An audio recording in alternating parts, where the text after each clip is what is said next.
afternoon we're down at Black Dog Oven in Peel, and we've got Mike and Josie Wade. And you've been, so tell us where you started actually with the business. We started in 2017. Was it 2017 or 16? This is a bad start. It is, isn't it? Don't know when we started, but a few years ago. Yeah, we started off in a horse box trailer, which was basically bought on a bit of a whim, of a desire to do something for a bit of a laugh, really, wasn't it? Yeah. And we bought the oven really not knowing what to do with it, how to make pizzas or what we were going to do with it, and just basically taught ourselves as we went along, you know. And when you started off, why pizzas? I wanted to muck about with fire, right, quite simply. And we also, it's a wonderful thing, we were inspired to do it. We went to a festival, this festival we normally go to in England, and there's one guy set up with a wood oven, firing pizzas out, and they were just the nicest thing to eat. And you just sat in there, you could watch it forever, you could smell them, you could almost taste them when they're walking past you, and we just loved it all, you know. And we had the idea about doing a small oven in a horse box, thinking it was like a unique, original idea. Quickly found out it wasn't, but we thought it'd be a great thing to do and a good laugh to do, so we did it, yeah. And from small horse box, we've been to events and things, you know, here on the quayside. Over 5 years, yeah. Over 5 years, yeah. but yeah. you're now here. How did that come about?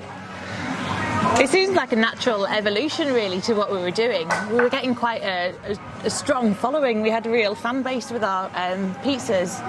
And we'd see the same people at different festivals, and they'd come back and say, you need to do this permanently. And so we did, and where else to do it but Peel? I mean, I'm from Peel myself, we all live in Peel.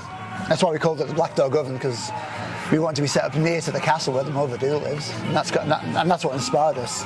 We've got this really pretty cool logo there, you know what I mean? So. And it's also quite a family thing, because you've got the kids working here, whether they want to spend their summer here or not. You'd think it was free labour, but they charge a fortune, honest. But you've also... Mary's already unionised. But you've also grown it into employing like other people as well, so you sort of, on that sense, grown a business from a horse box to a full business with staff and all the things that come with that. Yeah. It's been a real learning curve. It has. There's so much more to running a business than you would ever imagine. So we can make pizzas, but learning about VAT, bookkeeping is a whole other thing. And another big thing for us is running the bar as well. I mean, this grew, being based here, having the Black Dog Oven here grew out of the pop-ups we did. We did 2 winter pop-ups, kind of like a bit of a post-COVID knock-on with our mates at Forage and Vintners, Ian and Mary from Forage and Vintners. Mary Beth, sorry. And we took this, basically this yard had been empty for 5 years. It's an old waterboard yard. And it was in such a state, it was covered in grime and filth and bloody all sorts. And we stripped it all out, we painted the walls, not that you think now, but we did.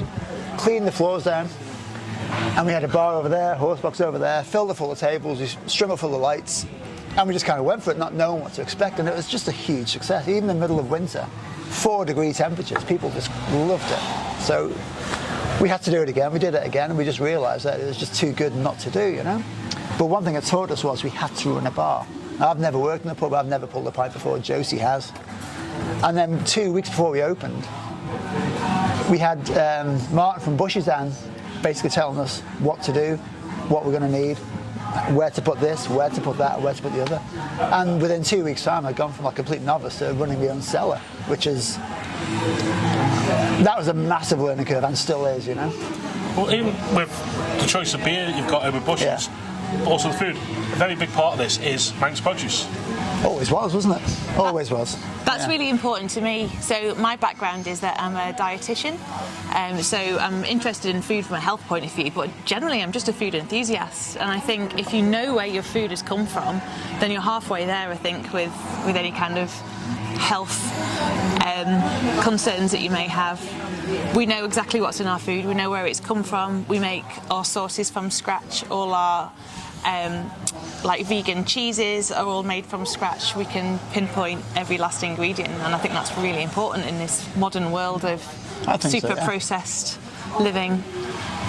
You know the food miles are going to be less than 15 miles of anything that you're going to get from here, you know. We buy in 1 or 2 things you can't get anymore, really. We used to buy salami from a company in Ramsey who unfortunately closed down since, so we buy salami in, and that's only because we had an established pizza, but essentially our sausage meat comes from Manx pigs, which are produced by a local butcher in Peel, Steve Tate, Tate's Brothers Butchers, which are wonderful. Chorizo comes from their close lease farm. We have Queenies caught by that boat over there, you know what I mean? That kind of thing, that's what we want to say to people. We're starting to use Starvey Farms courgettes now, they're in season. They bring their herbs and veg down.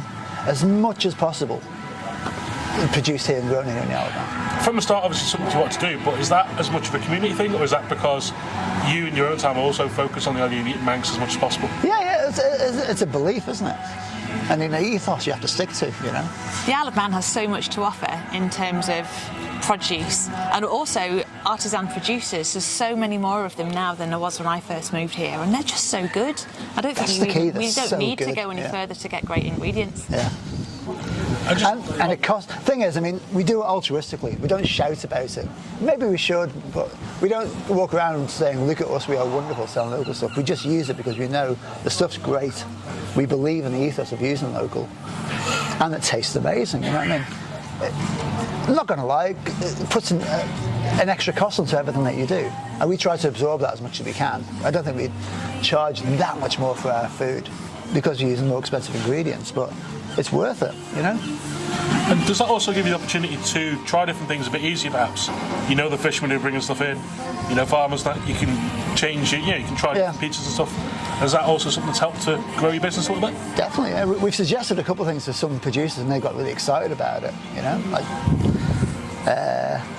Like Jenny, for example, who was talking about using different herbs and things like that and markets for her stuff. And you can see again, oh yeah, we can do that, we can do that. I think we're the first place ever to do a crab pizza.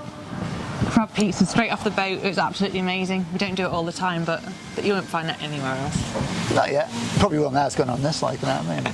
if you can find it, I reckon we can make it into a pizza. If it walks slow enough past the door, we're going to pizza it. If we can chuck it in the oven again. But I mean, I think, we started making this Queenie and chorizo pizza, and I love talking about it because it's Queenies and chorizo. The close lease chorizo is made there in Patrick and we're in Peel, and the Queenies are caught, 2 miles off the coast there, kind of thing, you know what I mean? And I think it's a lovely thing to say this pizza's made entirely within the 3 mile radius of Peel, kind of thing, you know? There's not many times you can say that with many things, but. And just in terms of actually working on the Alabama, you're the only person who's actually Manxer than the hills themselves. But how's the community fed into that? Well, I mean, obviously the culture has inspired our logo and that kind of thing. We wanted to be in Peel, you know what I mean? I've lived in Peel all my life, and I've always thought Peel just needed something, especially the past few years. Peel needed something just different from what I had. It's got great pubs, it's got a great location and environment, it's got a great beach, it's got great everything. But there's just something kind of missing, I always thought. And I personally thought it was this, like, you know, and a lot of people seem to think so too. We wanted to make a place where families could come, and listen to music, play without any kind of the restraints of having families in pubs, for example. Like, we don't mind having kids running around the place. We kind of encourage it, you know what I mean? We encourage people to bring their dogs here. We just want to make this space where people can make their own and inhabit their own, take their corner, move the tables, make it their own, you know?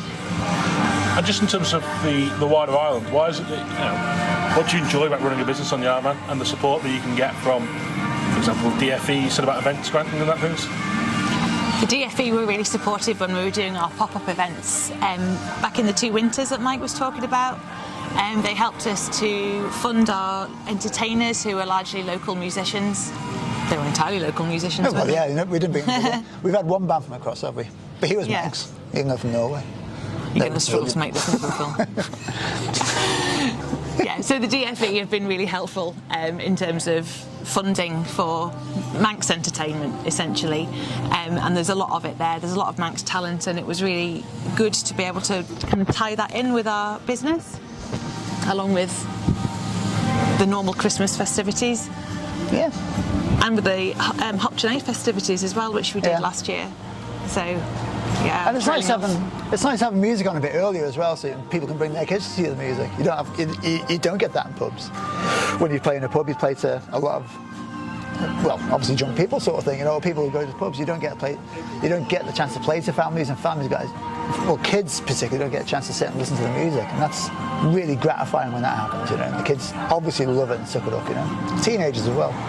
from a horse box to this, you've innovated along the way. So tried different things. What are you going to try next? What is next for the Black Dog?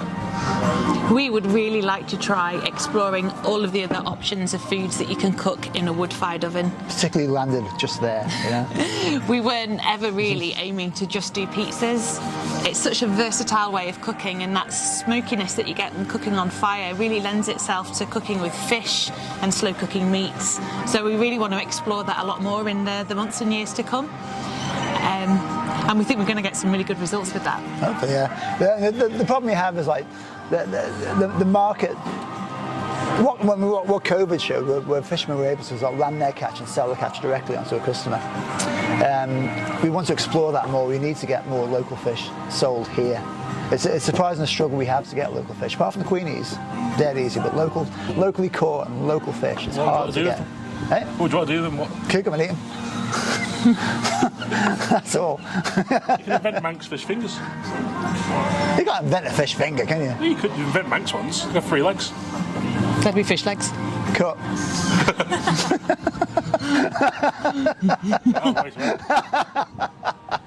No, I mean one of the good things we did when we were when we did Bushies, and this is where we really cemented what we were doing. We did Bushies TC Village in 2018, which was a tremendous success. And we got so overtired, we just invented pizzas as we were going along and calling them ridiculous names. Dog, we have a lot of dog themed names. We called one an Alsatian because we were tired. Didn't sell very well because you wouldn't, would you? But you do. You invent it you invent pizzas on the go, and now you're surrounded by this. Now we've immersed ourselves in this. All you ever do is look at that oven and just think of the possibilities you can do. And sometimes it's quite frustrating just to do pizzas because I want to do fish, I want to do this, I want to do that, I want to do that, and you can't because at the moment everyone just wants the pizzas, you know.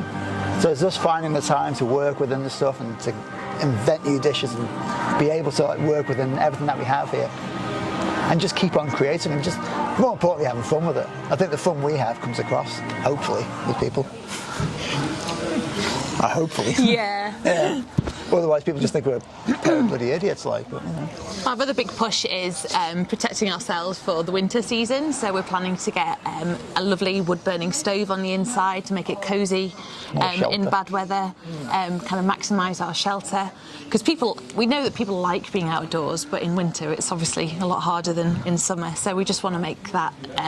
We just want to make that as easy for people as possible. So we're going to have outdoor fires, we're going to have a nice indoor fire, we'll get a coffee machine, we'll do some mulled wines, mulled ciders, not mulled coffee.